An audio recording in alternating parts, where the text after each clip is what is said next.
Whatever is necessary to do, you do it. When somebody needs to be killed, there's no wrong. You do it. And then you move on. And you pick up a child, and you move him to the desert. You pick up as many children as you can. And you kill whoever gets in your way. This is us.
Vincent T. Bugliosi was selected from 450 lawyers to prosecute Charles Manson and his co-defendants.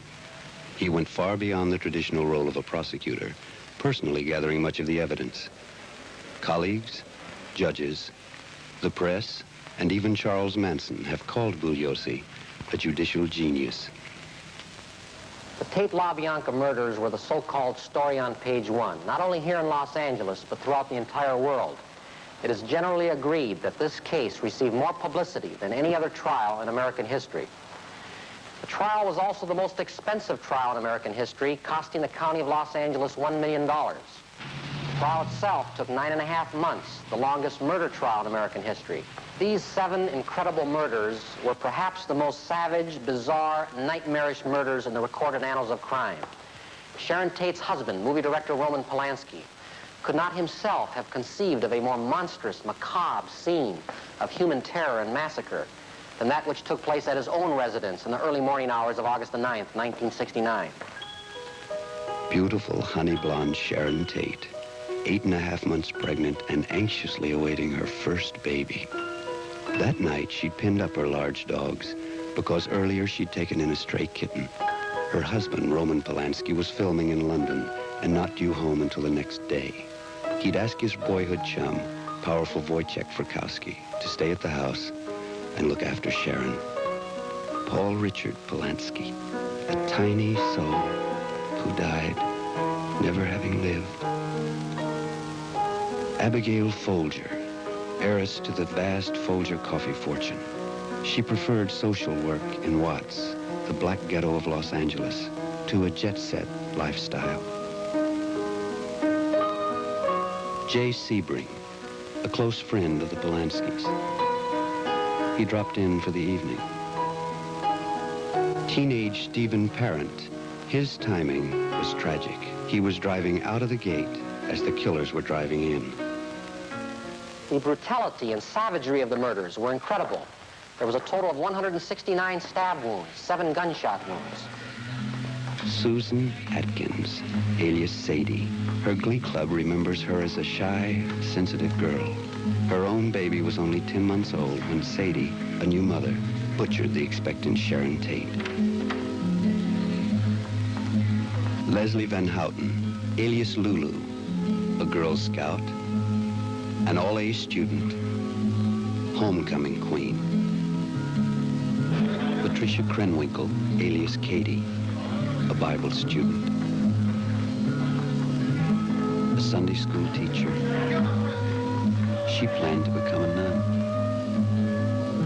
6'2" Charles Watson, alias Tex, star of the football and baseball teams, student body president.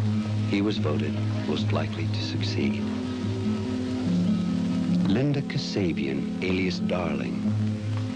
She drove the killers to the Tate house and witnessed the massacre. Then on the following night, drove the killers to the LaBianca home. 5 months later, Linda Darling Kasabian turned state's evidence and got away with murder.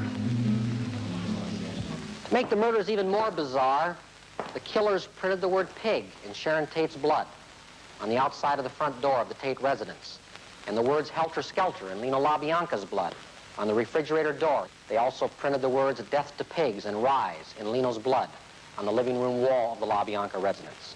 They also carved the word war on Leno's stomach.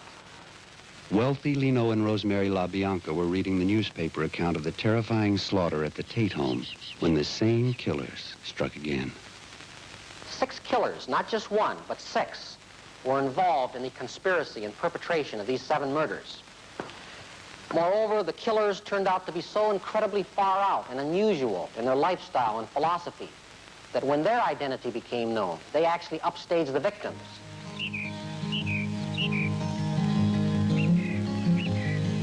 In the pre-dawn hours of August 11th, 1969, following 2 nights of murder, Charles Manson was under police surveillance at the Spawn Movie Ranch, nestled in the hidden hills above the Santa Susana Pass. A wealthy car dealer had complained, and the police acted promptly.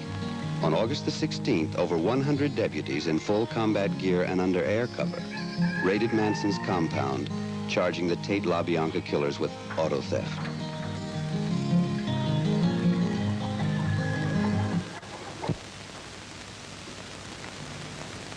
Charlie has all the fear. Everybody has given their fear to Charlie.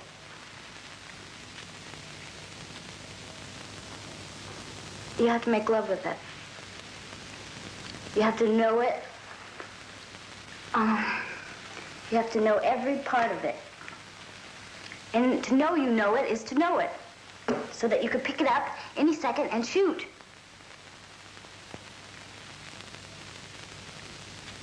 Everybody is afraid of death. And that's what's holding things up. Nobody's content right now with the world they've created. Yet their minds are all locked by a fear of death. Aren't you worried about the police? If you want it, here it is. Come and get it. That's better hurry, because it won't be here long, you motherfuckers. In the 9-month period preceding the Tate LaBianca massacres, there were many others seemingly unrelated murders, one of which was the bloody torture killing of musician Gary Hinman. His small house in Topanga Canyon had been a haven for homeless hippies, one of whom was handsome Robert Beausoleil, alias Cupid, introverted, religious, a devoted son. On Manson's orders, Beausoleil slaughtered his buddy, Gary Hinman. Charlie and Bruce Davis drove Sadie and Mary Bruner, Bobby Beausoleil up to Gary's house. He told Charlie, take your people and get out of here. And Charlie took a machete and sliced off Gary's ear. So Sadie sewed his ear back on with some dental floss, but still Gary wouldn't give up the money, so they kept stabbing him and torturing him for 2 days. So Charlie said, well, you know what to do, kill him. Bobby stabbed him, and Sadie held a pillow over his head until he stopped breathing. In my opinion, no one could have done what Charles Manson did without having a very powerful personality. On November 12, 1934, an unwed teenager, Kathleen Maddox, gave birth to a premature baby at the county hospital in Cincinnati, Ohio. Father, unknown. She named him Charles Maddox Manson, later also known as Jesus Christ. Shortly after, the teenage mother was jailed for prostitution, and young Charlie became a throwaway child. He was bounced from foster homes to juvenile institutions to boys' towns to reform schools to federal reformatories to county jails to state prisons to federal penitentiaries, and finally to San Quentin, cell 13, death row.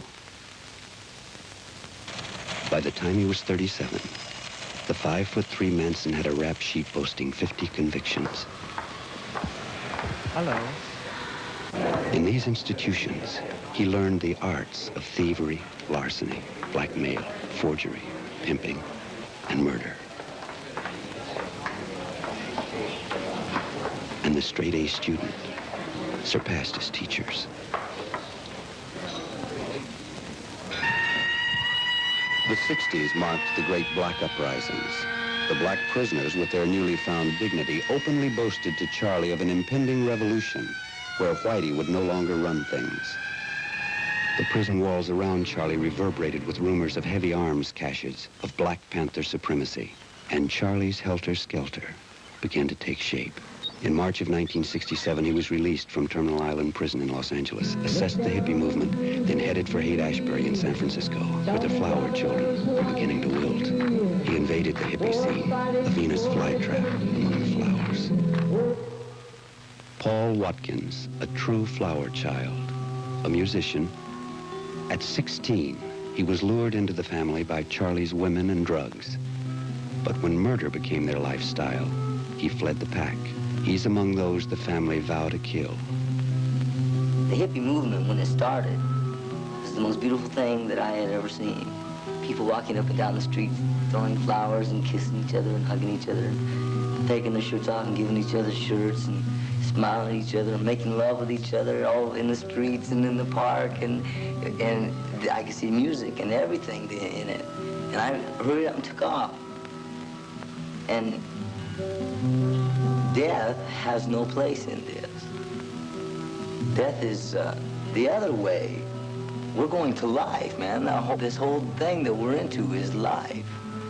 Manson's principal motive for ordering the 7 Tate LaBianca murders was his fanatical obsession with helter-skelter, a term he borrowed from the English musical recording group the Beatles. Manson was an avid follower of the Beatles and believed that they were prophets speaking to him through the lyrics of their songs. And everything that everything was for was always for fucking. That's what everything was for. If we weren't doing that, we was leading up to it. And if we weren't leading up to it, we was doing that. And that's what it was all for. That's what everything we ever did was for. Until he got on his helter-skelter trip. And then it seemed to change. What Manson was seeking to do by these murders was to ignite helter-skelter, that is, start the black-white war by making it look like black people had murdered these 7 Caucasian victims. In his warped mind, he thought this would cause the white community to turn against the black community and ultimately lead to a black-white civil war, a war which Manson foresaw the black man as winning.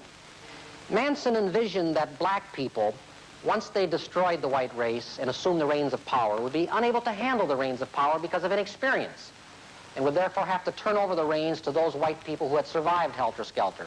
So in Manson's warped, twisted mind, his family, and particularly he, of course, would be the ultimate beneficiaries of a black-white war. When we were selling together, we used to lay in bed at night and talk about what we were going to do when we got out, because we were both doing 10 years, and that's a long time, so you don't have anything else to do at night except talk about the future. Everybody seemed to think Charlie was just kind of a guy to have around to make fun of and to just use. He's hard for me to talk about because he's so many things to me. Like, he opened me up. Like, I was living with my dog in an apartment and having just a real go to work, go home, go shopping, go to work, go home, go to the movie, go to bed, go shopping. You know, it was so routine. It was really a drag, and it was getting to me. And then Bowie came in, and I just dropped it, you know, whatever was happening, and took off. Maria Teresa Bruner, alias Mother Mary, a college graduate and a librarian at the University of California. She was the first girl Manson collected and the mother of his son, Pooh Bear. She turned state's evidence in the gruesome Hinman slaying, was granted immunity, then on Manson's orders repudiated her testimony. She's currently on trial for perjury, armed robbery, and attempted murder. On the nights of the Tate LaBianca massacres, Manson assigned new member Linda Kasabian to drive the killers because she had the only valid driver's license, besides Mary Bruner, who was in jail on those nights. Sandy Good, in jail with Mary on those nights, recalls them. Mary and I were in jail the night of the murders, and we picked up the paper, and Mary says, "Right on." And I said, "Wow, I guess they did it." He just brought it out. Just brought out all the stuff that I was sticking in a slot, you know. And that's how he is with most people, and that's why he's in jail. I had this conception of Charlie as being like not a leader. He wasn't a leader. He was always a follower, or at least he always conveyed that impression.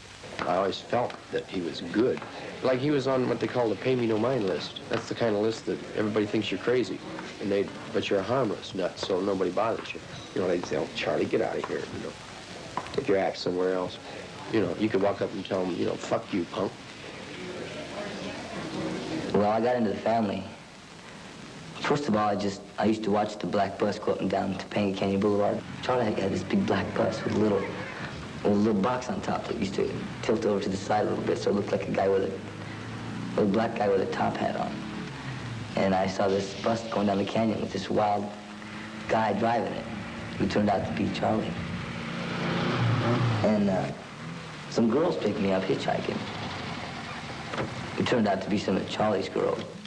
Susan Atkins, Patricia Krenwinkel, Leslie Van Houten, Linda Kasabian, Mary Bruner, Catherine Scher, Sandy Good, Nancy Pittman, Lynn Fromm, Cappy Gillis, Barbara Rogenberg, Ruth Ann Morehouse, Jennifer Leghorn, Kitty Ludsinger, Susan Bartell, Kay Wallace, Diane Lake, Barbara Hoyt. They turned me on. About a month later, I was walking through Topanga Canyon. I needed a place to sleep. It started getting cold. And so I went out and knocked on the door, but who came to the door was 3 girls. Some of the prettiest girls I'd ever seen. One of them's name was Snake, a little red-headed chick. And Brenda, this other little chick, now had real long hair, and they looked really pretty to me. And a big puff of marijuana smoke hit me in the face, and that smelled good to me. It's Wilson's house, which really it astounded me at that time because I'd never seen a place like that. It was like a mansion. Brooks Poston, Jungle around it. a musician who succumbed to I thought Manson. it was the sundown. Charlie ordered him to die, 3, the sky and to was please red. Charlie, he tried to kill himself. And Charlie comes and he sees the guy that I'm with, and he kneels and kisses his feet. Wow. After that, I just kind of took more acid, because that was like my second acid trip when I saw Charlie tell Dean again that he could live forever if he was willing to die at that moment. To me, he looked like, acted like, said the right words at the right time. So to me, he was Christ. In the spring of '68, Manson conned the blind 80-year-old George Spahn and settled his family at the Spahn Movie Ranch, once owned by silent screen star William S. Hart. They lived in the ramshackled, broken-down movie sets panhandled, hustled, stole, shoveled manure, and ate garbage. But the obvious discomforts of life with Charlie were far more desirable to these runaways than their parents' comfortable homes. Happiness is yours.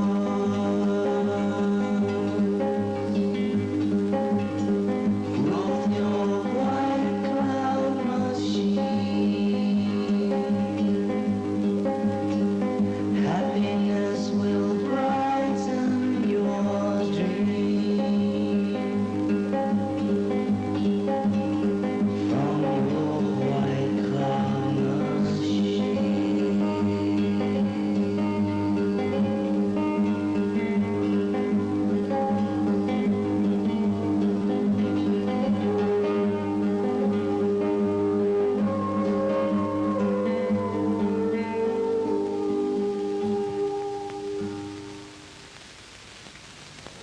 At 16, beautiful Nancy Pittman, alias Brenda, ran away and joined the family.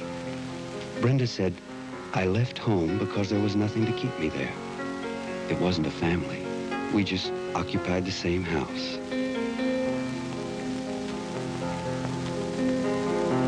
The first day I went in a garbage run, Charlie said, "Take some clean clothes because you'll get dirty in the can, and go do a garbage run." And I went down to the market. I hopped in the can, and it was a lot of fun. I just went through it and got all dirty and everything, and went through and picked just the very best of everything, and took it and cleaned it and took the skins off and cut any spots out. And we used to feed 20 to 30 people a night out of those cans, and every bit of it was the very best of everything. Charlie taught them to get food for nothing. When they went on the garbage runs, they always knew, like the days big supermarkets would throw away their old vegetables and their leftovers, and they'd have to go taste it. No matter what it was, garbage or food, clothing, they made a habit of stealing it or finding it. Sometimes Sadie or one of the girls had to go to bed with one of the managers so they could have an okay to get the garbage. We picked through it, and we picked all the ones that didn't have any bruises on them or anything like that. We took them out. We went through and we discovered they threw out boxes and boxes of stuff like this. Charlie never said he was a hippie. He always poked fun at the hippies because the hippies, to him, were asking for trouble because they looked too much different. He always told us that we were slippies, and he made us get haircuts, the guys, and dress in cowboy clothes when we were at Spawns. If you didn't like Charlie, why did you stay with him? Charlie wasn't always the vicious, mean person. He got some of George's cars running. He brought George an old Studebaker once, fixed up some trucks, made sure the ranch had food. What did you do at the ranch? Worked for George from about 6, maybe 7 o'clock in the morning until sundown, up at the front part of the ranch. If I didn't have a place to stay. Why did Spawn let Charlie take over the ranch? George pretty much liked the girls. The girls were there constantly. They were always paying attention to George and keeping him company. These little all-American girls Manson collected came equipped with a multitude of social and sexual taboos, which Manson eradicated. Grateful, the girls worked slavishly for him, doing the same menial chores they hated at home. They sewed fanatically and embroidered Charlie's ceremonial vest, which became as infamous as the family.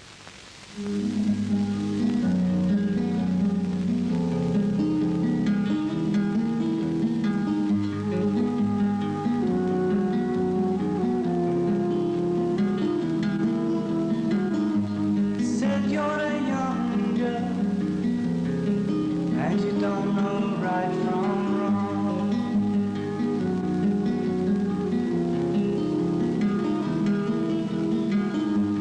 It's said by people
This is Charlie's vest.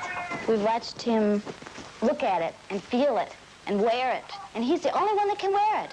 It's about 4 or 5 years of almost continuous stitching. It's our story. There's about 15 girls that worked on that vest. At the time that we all shaved our heads, we cut it first, and we cut off all the locks and wove them together and sewed them onto a collar.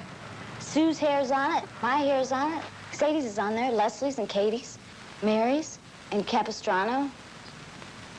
Bordering on the cannibalistic, they recorded on the vest their customs, ceremonies, killings, and the numerous births. All babies were delivered by the family because doctors were barred by Manson. He said, doctors are only good for curing the clap. The way they deliver babies in hospitals, the only way it's handy for is for the doctor. Because the mother is in a bad position for herself, and the child is in a bad position, he has to struggle too much to get out. When I had my baby, I was sitting up, and he fell out. And he came out backwards, and he came out perfect, plop, and someone caught him. She just came in, she was out riding a horse, and she came in and said, I'm gonna have my baby now. There wasn't any need for all the things that the doctors have invented in the last 100 to 200 years, when women were having babies for 1,000,000 years, or ever how many there have been. And the contractions got very close, and the girls all picked her up and suspended her in the air. It's a beautiful experience when you can lay back or sit up or do whatever and have your own kid. Charlie got more and more nervous, and he took a razor blade and he slid a little hole there where it'd be a bigger hole for him to come out of. And it was a family affair. It was party. On one of the contractions, he just looped out. Well, after he came out, Nick reached over and bit off the umbilical cord, took a guitar string and tied it so it wouldn't bleed all over the place. And babies became an obsession with the family. Manson ordered the girls to get pregnant, and the guys obliged. These children were denied nothing. They smoked pot, dropped acid, and participated in the family orgies.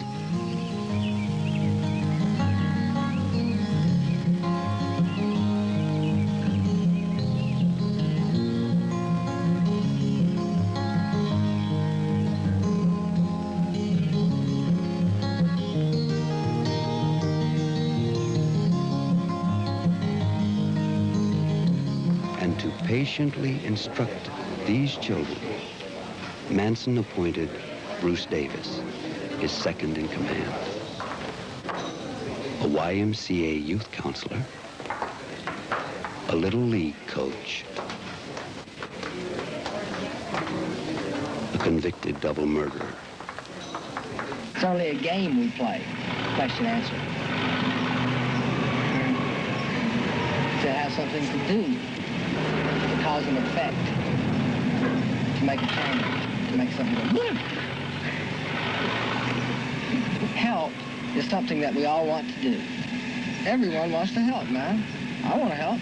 You want to help? He wants to help. The cameraman wants to help. Jack, everybody wants to help. But they've always been told, well, you can help by doing this, or you can help by doing that. And they say, what's help? They say, well, help's when you're doing that. But everybody who has ever tried to help them has betrayed them. And they're reactive on being betrayed. They go crazy. Somebody says help, and they say, ugh, my God. Having surrendered on Manson's orders, Davis is serving a life sentence for the murders of Gary Hinman and Donald Shorty Shea. To do what he did, Manson effectively utilized LSD, sex, all types of perversion. Well, all the time I lived with Charlie, all we ever did amounted to smoking grass, taking acid, and making love as much as we could. The most insane trip that we ever had together with the family is we always called it the freak out. And we took 2 little teeny white tablets of LSD, and When we came on, we got so flipped out and so far out of control that Charlie he just put on his clothes and went running out. He went running down the road. And then everybody just went stark raving mad. I mean, just completely crazy. Arms and legs flying in every direction and people screaming, "Charlie! Charlie!" And then I go, "Charlie? Who in the hell's Charlie?" When we got out to the lake, I started coming on to acid. Lynn was there, 5 girls and Charlie, and the whole bus took on the shape of a harem tent. And like I was a sheik, and I had all these women around me, and then I would look into this girl's face, and it would break up into little pieces and change into another face. And then I got up, I got real, like, panicked, opened the door, and I said, "Charlie," and he turned around, and he looked just like the devil. And I said, "Man, we're in hell." And he says, "Yeah, ain't it groovy?" All the guys had to get over all their homosexual things by doing everything that you could possibly think of doing with guys. And all the girls had to do everything they could possibly think of doing with girls. Any kind of combination that you could possibly think of. And all the virgins had to be fucked right off the bat, in super ways, and they would just completely flip out. When Sherry came with the family, she was virgin and she was scared. She was scared stiff. She was like, her first real big experience with the family, she was on acid, or mescaline. We all took mescaline. And she flipped plumb out on that trip. It was a little bit after the freak out, and she flipped completely out, and she'd get all uptight and scared, and she'd fight, and she was fighting and fighting, and then she'd hold down, and then she'd go, and then she'd realize what was happening to her again, and she'd get all uptight, and she'd fight, and Charlie, he just sat over in the corner and kind of conducted the operation, like. I was pretty friendly with the people at the stables. From horseback riding at the Spawn Ranch, Randy asked me, did I want to go get stoned? And so I said, yeah. So he took me over to the house and introduced me to everybody. And we sat around and got stoned, and everybody was bawling. And so I met up with Charlie at that time. And Charlie and I had sex. And I felt it. He was a pretty sadistic kind of a character. He, bit people, and he was kind of cold and cruel, and selfish. When I was with Charlie, we took anywhere between 30 and 40 trips on acid alone. That's not counting all the different times we took things like belladonna and smoked hashish a lot and smoked marijuana all the time and psilocybin and mescaline and a little opium. We didn't mess around with any hard drugs.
With the global manhunt for the killers in its 4th month, Susan Atkins confessed to her first cellmate, Nancy Jordan. But Nancy kept silent, explaining, in jail, if you don't want your throat slit, don't snitch. Teenaged Corey Hurst was arrested for a minor offense, possessing a marijuana joint, and placed in the same cell with Susan Atkins, a confessed murderess. A misdemeanor put Sharon Rossberg in the same cell with the Manson girls. She said, Sadie was so far out, even the Bull Dykes wouldn't mess with her. Ronnie Howard, alias Veronica Hughes, alias Connie Johnston, alias Shelley Nadell, alias Veronica Williamson, alias Connie Champagne, alias Rhonda Armstrong Smythe. Ladies and gentlemen, because I, Ronnie Howard, broke the Tate and LaBianca case and prevented no telling how many more murders, I've been shot at, assaulted, harassed, beaten, threatened, and it's very likely and very possible that by the time you see this picture that I may be dead. Snitches will be taken care of. I met the Manson girls in SBI. Well, I was jailed for bad checks and sent to Civil Brand. Billy Bitches Institute. Oh, that's the county jail for women. Why did I get to Civil Brand? For possessing narcotics. Forgery of a prescription. Heroin. That's how I first met Susan Atkins at Civil Brand. She slept in the bed next to me. Well, it's full of the ugliest people you've ever seen in your life. I mean, everywhere you look, there are these ugly, depressing people walking around. And there are the whores, the junkies, and dykes, and the Manson girls were there, too. Yes, she asked me, she said, Nancy, are you my friend? And I said, yes. She said, can I trust you? I said, yes. Well, the pretty girls get bailed out by their pimps or boyfriends or lovers or something pretty fast, but like the ugly broads just stay there forever. We mostly rapped, about old times, and things that were happening. And one night, I guess she couldn't sleep. She came and she woke me up, and she sat down by my bed, and she began to tell me about the Sharon Tate murders. She was in jail on the Hinman murder at that time, but they didn't know anything about the Tate or LaBianca's or any other murders. She told me that she killed Sharon. I didn't believe her at first. She said that Sharon was crying, and begging. And she'd talk about how she'd stabbed the plastic-faced mannequins, which is what she'd called Abigail Folger and Sharon Tate. When she screamed, she'd stab her again, and she just kept stabbing her until she stopped screaming. And she said that Sharon would plead for the life of her baby, but the whining had got on her nerves, and that she kept stabbing her in the stomach, but she had a hard time because Sharon was trying to protect her stomach with her hands. And she told me that to stab somebody is better than having a climax. To stab somebody is a sexual release in itself anyway, because the whole world is one big intercourse, and everything in life is in and out, whether it's smoking, eating. Charlie said the whole universe is one great big fuck. Everything. He said it was everything. Susan told me one time about this fellow that was going to kill himself anyway, but he wanted to do it while balling Susan. Charlie said die to him just as much as he did to everyone else. Since he was going to kill himself anyway, she thought it would be a groovy experience. So he had the gun in his hand, and he and Sadie were bawling, and he told her, he said, now, when you start to reach your climax, tell me when. That's this Christopher Jesus that you talk about. As soon as she started reaching her climax, she told him, okay, now. And when she said now, he just took the gun to his head and bang. And and killed himself right in the head. And she said it was really groovy because, especially, she said, when she sucked the blood from his mouth, because she was climaxing, and I guess he climaxed. That's what she told me, that a person climaxes when they die. And she said, but it was really groovy. She sucked the blood from his mouth, and it was warm, and she said it was just too much, that I should try it sometime. Like they think it's right to murder. They want to murder. Look at all the people, and they get a kick out of it. A sexual kick out of it. The whole thing, I think it's sick. I mean, I don't know. But she said they wanted to do it, something to really shock the world. They wanted to take their eyeballs out and squish them against the walls and really make it gruesome. They were glad that these people were celebrities. But she said the bigger things are yet to come.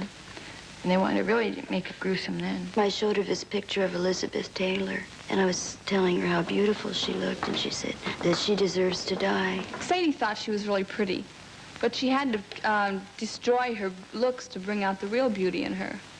She was going to poke out her eyes and take a knife and get it real red hot and put it on the side of her face and burn her. Sadie liked Tom Jones sexually, but they didn't like him really because, like, he was famous. He had political influence, as where Charles Manson didn't. And they thought he should, because they thought he was a great singer, better than Tom Jones. She was going to make him make love to her right in the midst of the climax. While he was making love to her, she wanted to stab him. She wanted to see the look on his face. She said, wow, it'd really be something to see. You probably would. They didn't like Sinatra. They were going to hang him up by a meat hook and then skin him alive while playing his own music and then make purses and sell them to a hippie shop so everyone could have a piece of Frank Sinatra. She was trying to boast to me about how much acid had enhanced her knowledge. But if it was taken with something like belladonna, which is what I had heard they use, belladonna makes you completely insane. You can't tell reality from a hallucination. I took it once, but it's horrible. Oh, you lose your mind like you have no control.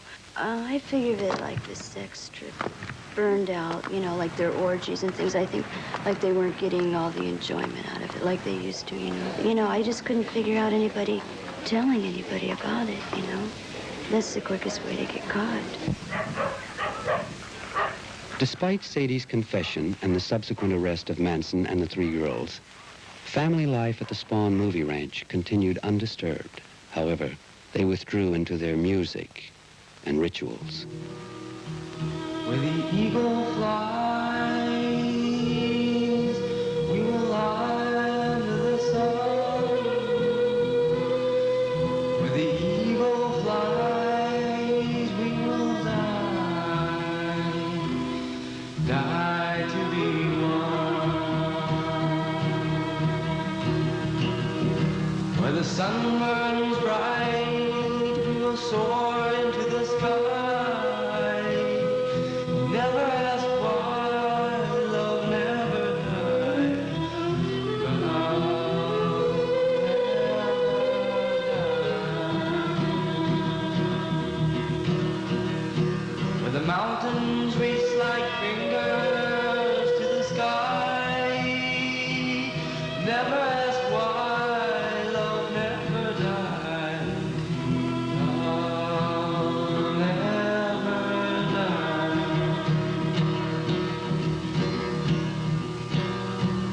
Night so dark, the wind so cold. Those fires burning, you can't grow old. Just a playing with a poison one, sunning yourself with the devil's sun.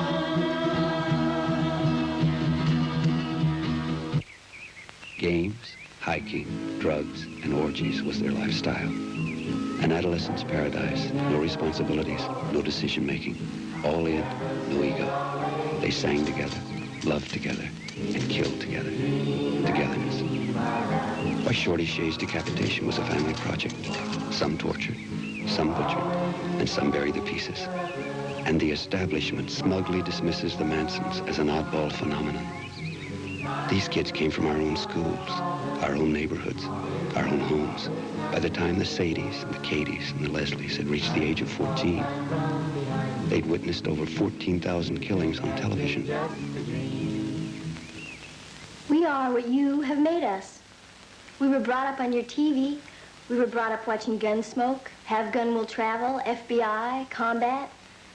Combat was my favorite show. I never missed Combat. I always watched Combat because the guy that was the lead in Combat was my hero. You know, he was a big, strong dude, and he shot 40 or 50 people in each show, but he was still the hero. And he was still the beautiful dude that was doing it for some kind of cause, which they never told us. And I'd wake up every morning, you know, early in the morning before anybody was up, and I'd turn on the cartoons. And I'd watch 40 or 50 or 60 minutes of people shooting people. They'd make it exciting, you know, they'd be on stagecoaches or with whips or whatever, you know, Snidely Whiplash, and they'd make them, you know, characters that would catch the kids' attention.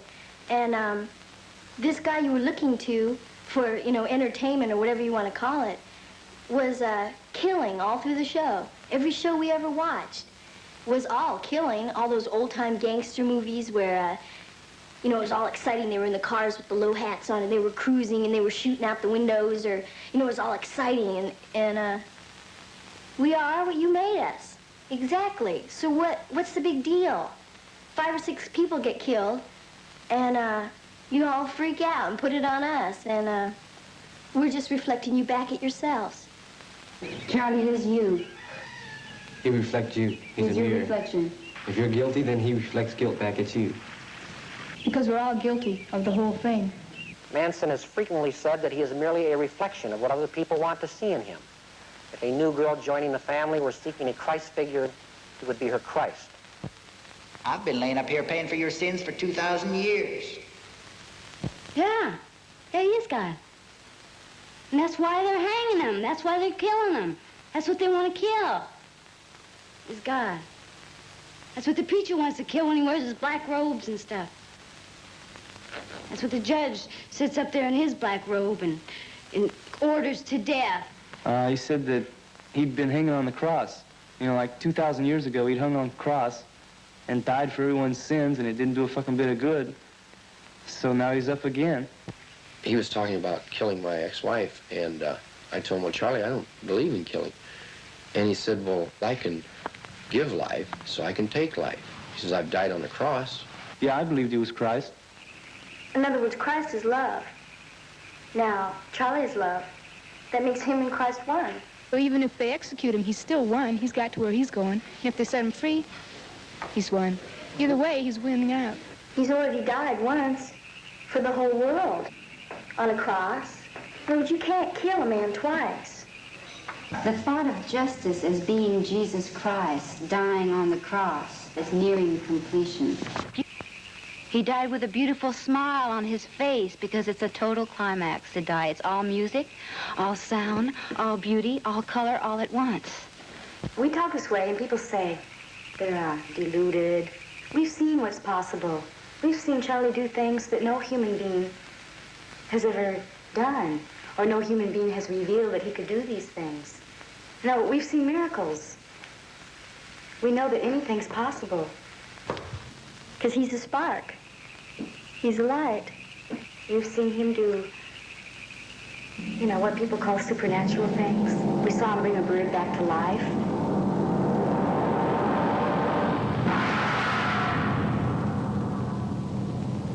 Charlie, like, the idea of what Charlie was scared the shit out of me. This was Charlie's trip. He bred fear in people, always talking about anything that you might be afraid of, if it's some sort of sex or if it's some sort of physical harm or if it's some sort of thought.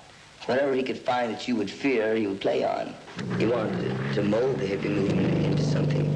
He said that his music would take all the young love and program them to go somewhere else, to go out into the desert. Then he would make a huge tribe out there of 144,000. Then we would steal dune buggies by the hundreds and mount machine guns on top of the dune buggies, and the girls would drive the dune buggies while the guys shot the machine guns. We'd swoop down on the towns and kill everyone that wasn't beautiful.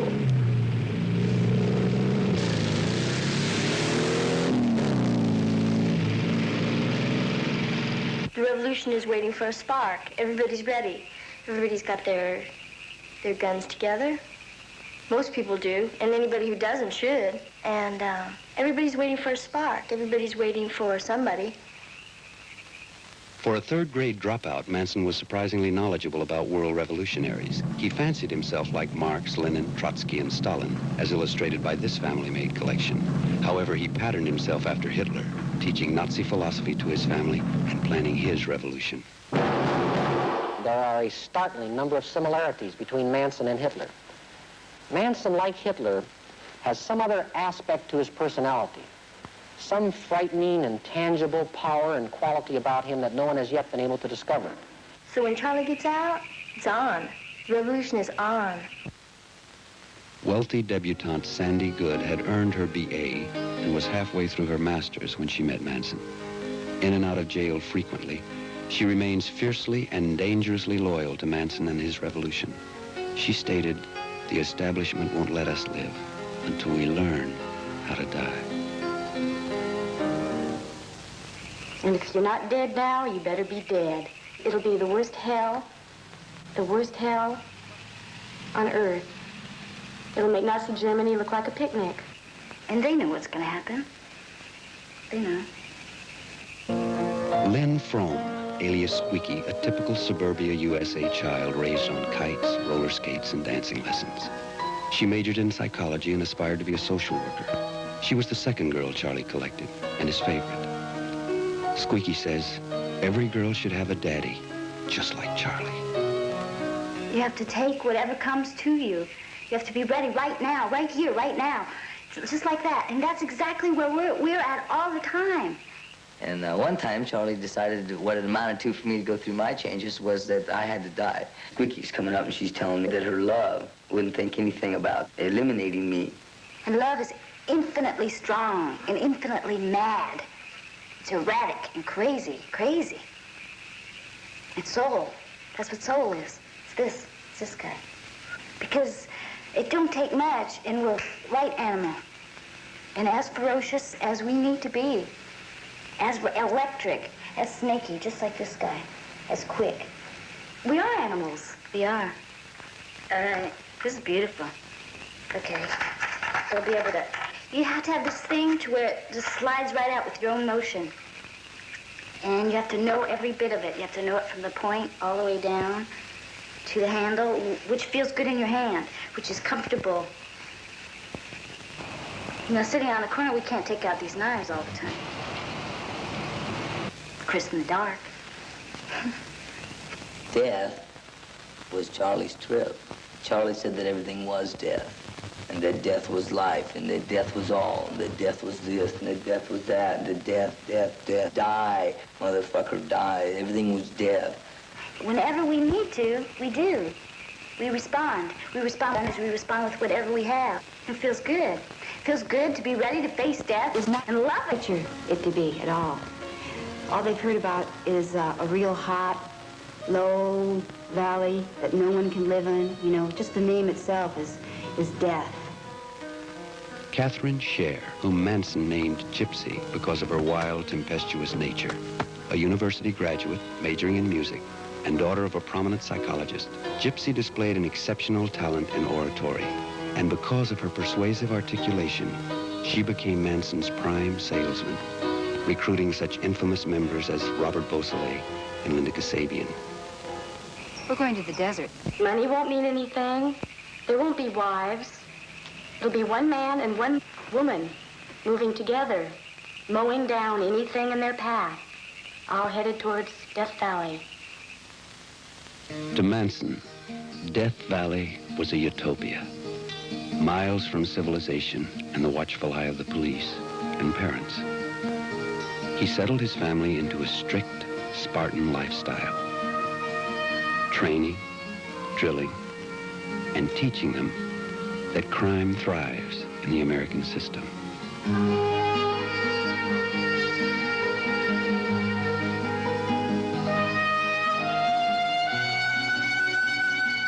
However, if not for the resourceful Don Ward, deputy sheriff of Inyo County, who tracked them down and flushed them out of the caves and canyons, the family would still be at large. Manson attempted to murder the sheriff twice. Charlie did control most of these people. People in the family that I've talked to were definitely under his control. Through suggestion, through mysticism, hypnosis, if you want to call it. I think there's a lot of people involved in that family that probably would not be capable of murder without Charlie. Brooks had told me that Charlie had told him that if he was going to stay in the family, that he wanted him to go to Shoshone and kill the sheriff. Given enough time, I think he's like anybody else in the family. He may have done it. If I had still been in the family and hadn't gotten out, I'd be in jail now for murder. Considering all the changes that we went through with Charlie, and the fact that we both gave ourselves up completely for Charlie. I mean, we did anything, gave up our thoughts, our bodies, our whole lives. I went out and stole cars for him. I went out and go out and get girls for him. Went out and got dope for him. I'd do anything and just got completely entrenched in his world. And looking at that, it's really beautiful that we're so free and alive now.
20-year-old Steve Grogan, alias Clem, had been apprehended for truancy, burglary, car theft, vandalism, and indecent exposure.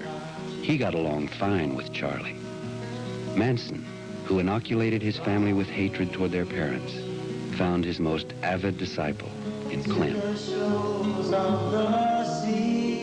And we saw the little animals in the desert, and we'd see, like, the hunters come up in their jeeps, you know, and they'd be all drunk and stuff.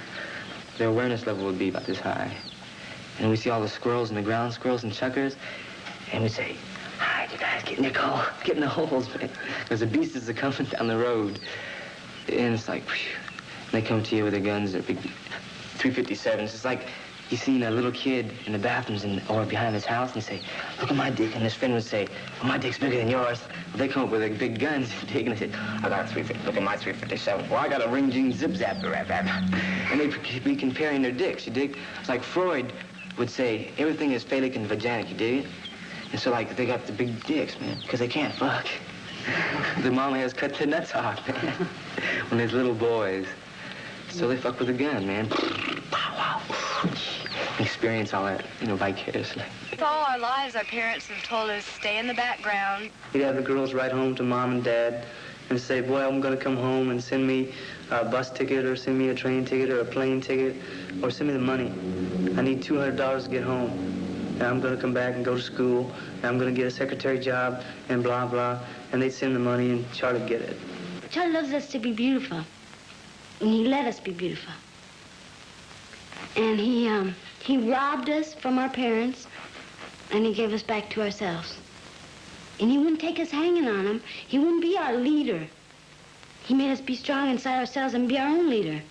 But see, our parents, they didn't do that. They made us depend on them, ask them questions. We don't need them.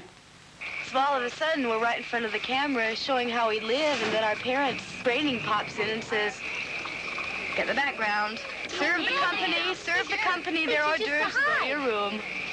Sit down, sit down. Close the bathroom door. You can't sing." For always is always forever. And one is one is one. Look inside yourself for your father. All is none, all is none, none is one.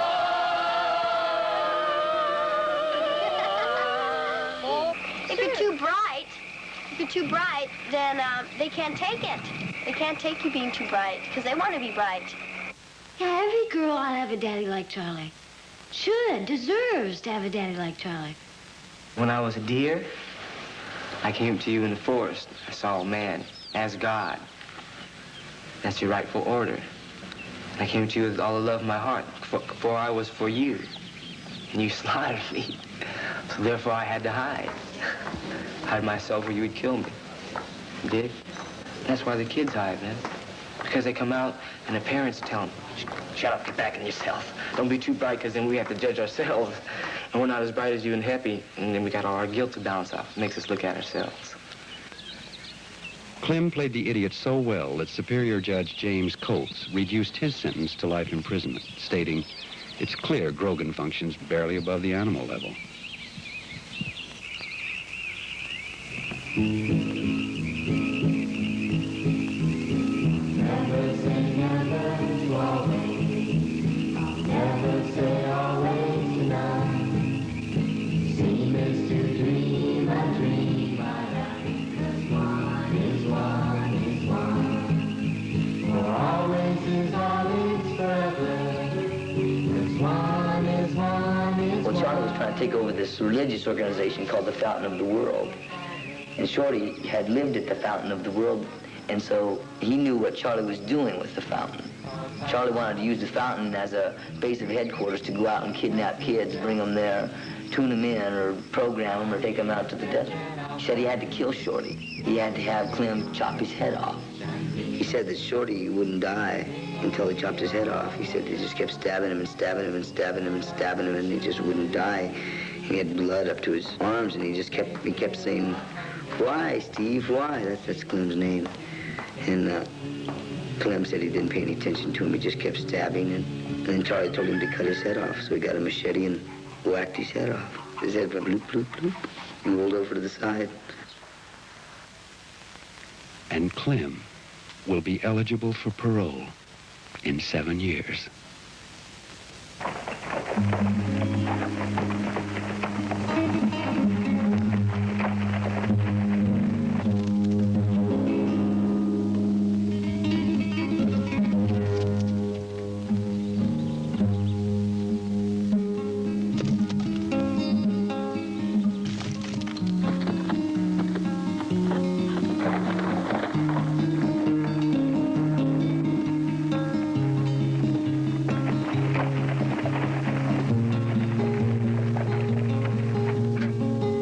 Now that he was found guilty, how do you feel about Charlie?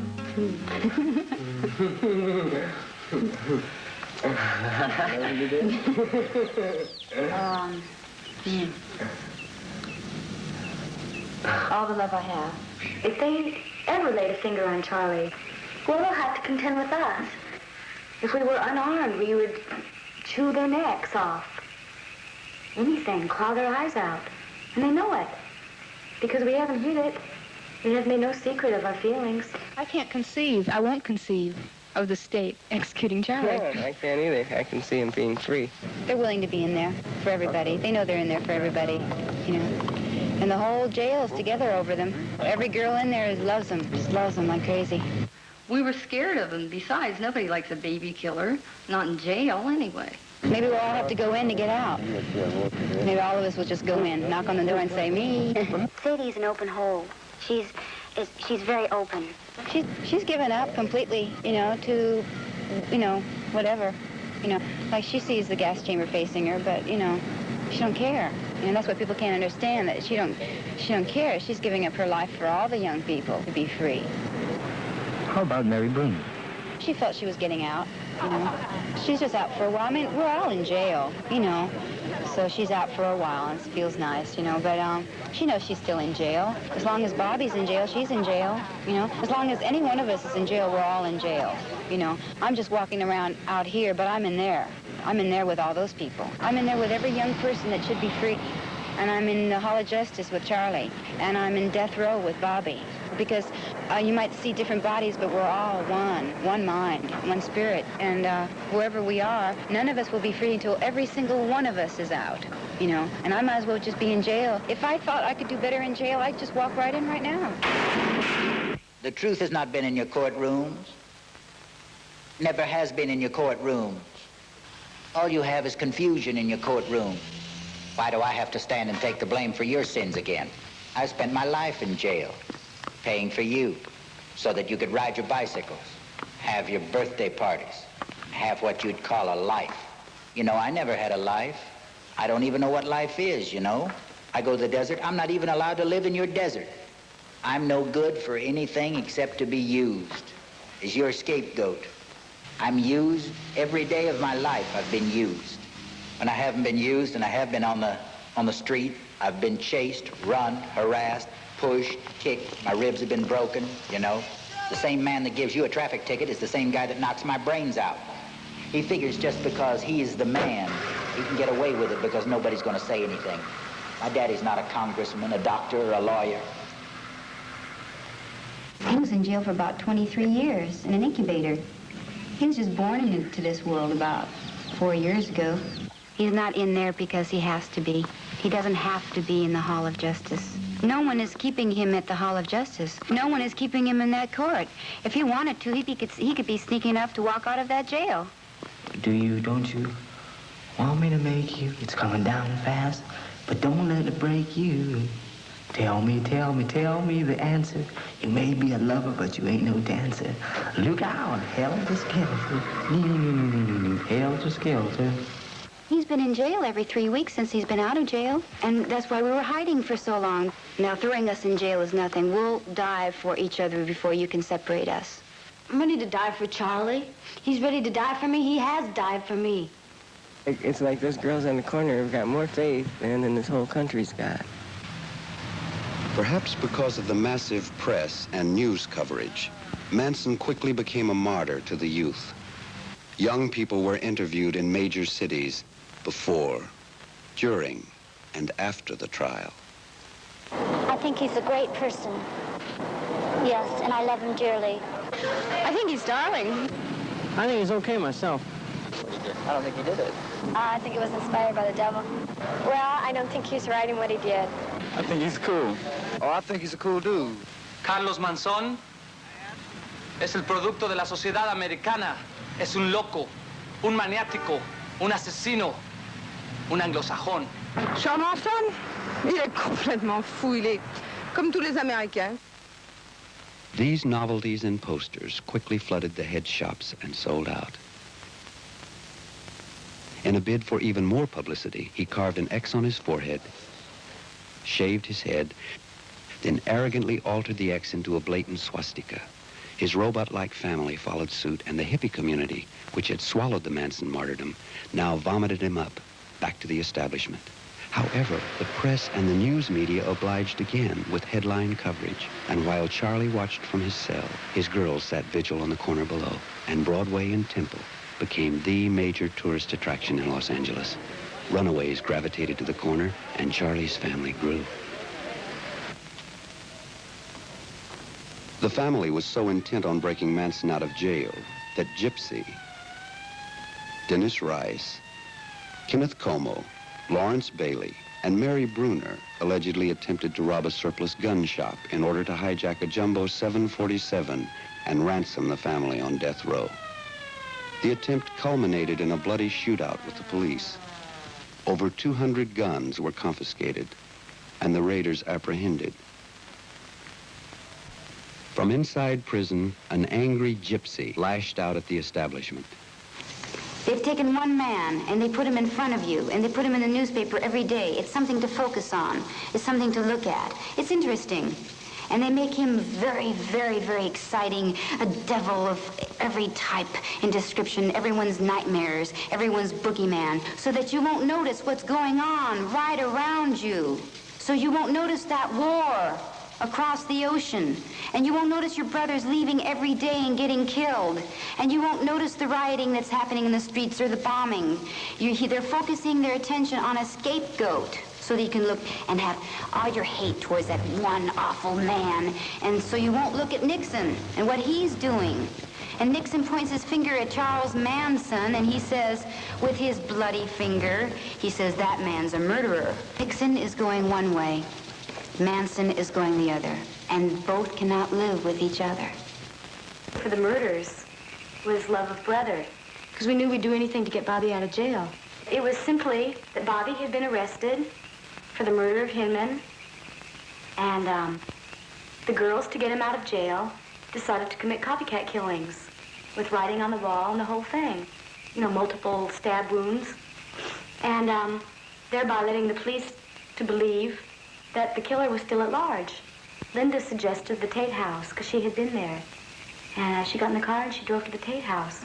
Here's what Katie said, Patricia Krenwinkel. The prosecutor was, ranting and raving and said, why did you carve war on his chest? Didn't you feel remorse? And she says, no. She says, I wasn't thinking. The only thing that went through my mind is, here's one man who won't send his son to war. Lino LaBianca. And then she put a fork in the stomach. Charlie ordered Tex, Sadie, Katie, and Linda to kill everybody in the Tate home. How come you, Squeaky, or Brenda didn't go? Well, Cap wanted to go, but there wasn't any room in the car. I was pregnant and I was sleeping. Yeah, I knew about it. But I didn't care one way or the other if I went or not. They, more or less asked for this type of experience. There's sadomasochist movies, Rosemary's Baby, Repulsion. These people were putting out a picture to be murdered. Over and over again. We all got up on the stand. The three girls confessed. And very straightforwardly, they laid down why and how they committed the murders. And we all got up and we said, we knew. So it was a soul move. Nobody really talked about it. There was something, it was really nothing to talk about. I remember Katie telling me about it, and I went through a change, and then I realized I had the baby. 1 million babies die, and 1 million babies are born. But Sharon Tate's baby died. Yours didn't. Anybody can kill anyone. Did I know at the time? Yeah. How did you feel about Sharon Tate's baby? Not one way or the other. In other words, I knew that it was all perfect. Sure. As perfection is. In other words, I had a brother once who went to war, and it's the same love, and got shot and got killed, just like that, for nothing. It's the same thing, exactly. Love is being killed every day. Every single day, love is being killed out in the battlefields. And that was the motive, love of brother. We know Charlie would give his life for brother. But Manson never intended to give up his life for any of them. Charlie tried to beat the rap. And the girls loved Bobby enough to do this. They were willing to die as they took these people's lives. They were willing to give their lives, which they're doing right now. They're on death row. Playing the role of the oppressed revolutionary, Manson attracted other revolutionaries. Jerry Rubin, one of the Chicago Seven, requested and was granted an interview with Manson. They spent hours airing their ideologies. We are sneaking in the county jail, looking under the door to see if the man is there. Sneaking like little children out of town. Sneaking all around the courthouse. Sneaking in and out of the ventilators, sneaking everywhere. Everything is sneaky up around Sneakyville. Everything we have to do is to get to the truth has to be sneaky. It seems a shame to sneak to get to the truth, to make the truth such an evil, dirty, old, nasty thing. You gotta sneak to get to the truth. The truth is condemned. The truth is in the gas chamber. The truth has been in your stockyards, your slaughterhouses. The truth has been in your reservations, building your railroads, emptying your garbage. The truth is in your ghettos, in your jails, in your young love, not in your courts or your Congress, where the old sit judgment on the young. What the hell do the old know about the young? They put a picture of old George on the dollar and tell you that he's your father, worship him. Look at the madness that goes on. You can't prove anything that happened yesterday. Now is the only thing that's real. You can try to prove that Columbus sailed on an ocean, but it's not the same ocean. It's a different ocean. It's a different world. Every day, every reality is a new reality. Every new reality is a new horizon, a brand new experience of living. I got a note last night from a friend of mine. He writes in this note that he's afraid of what he might have to do in order to save his reality, as I saved mine. You can't prove anything. There's nothing to prove. Every man judges himself. He knows what he is. You know what you are as I know what I am. We all know what we are. Nobody can stand in judgment. They can play like they're standing in judgment. They can play like they stand in judgment and take you off and control the masses with your human body. And they can lock you up in penitentiaries and cages and put you on crosses as they did in the past. But it doesn't amount to anything. What they're doing is they're only persecuting a reflection of themselves. They're persecuting what they can't stand to look at in themselves. The truth. They can't stand to look at the truth in themselves. They persecute themselves.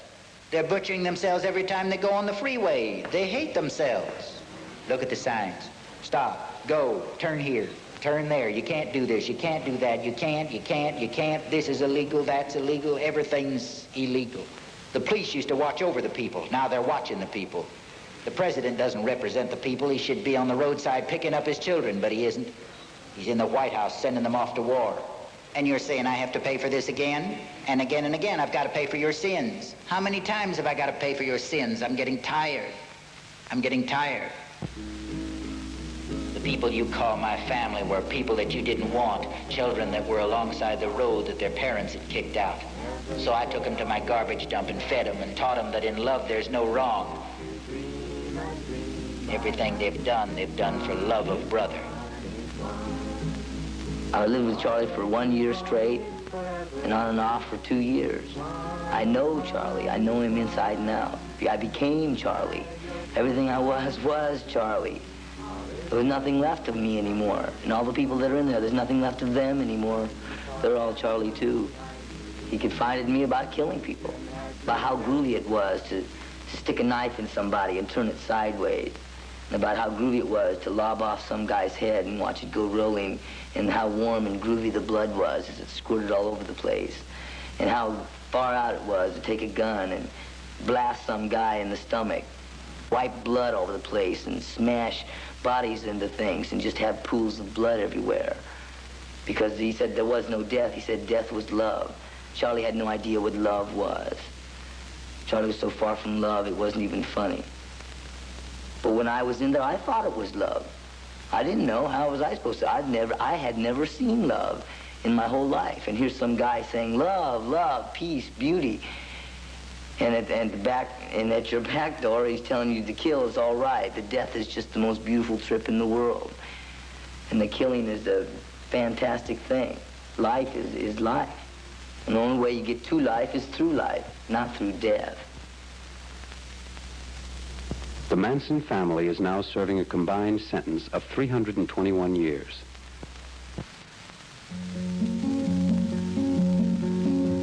Did you ever wonder what you're living for? And is there anything of which you are sure? Have you ever asked yourself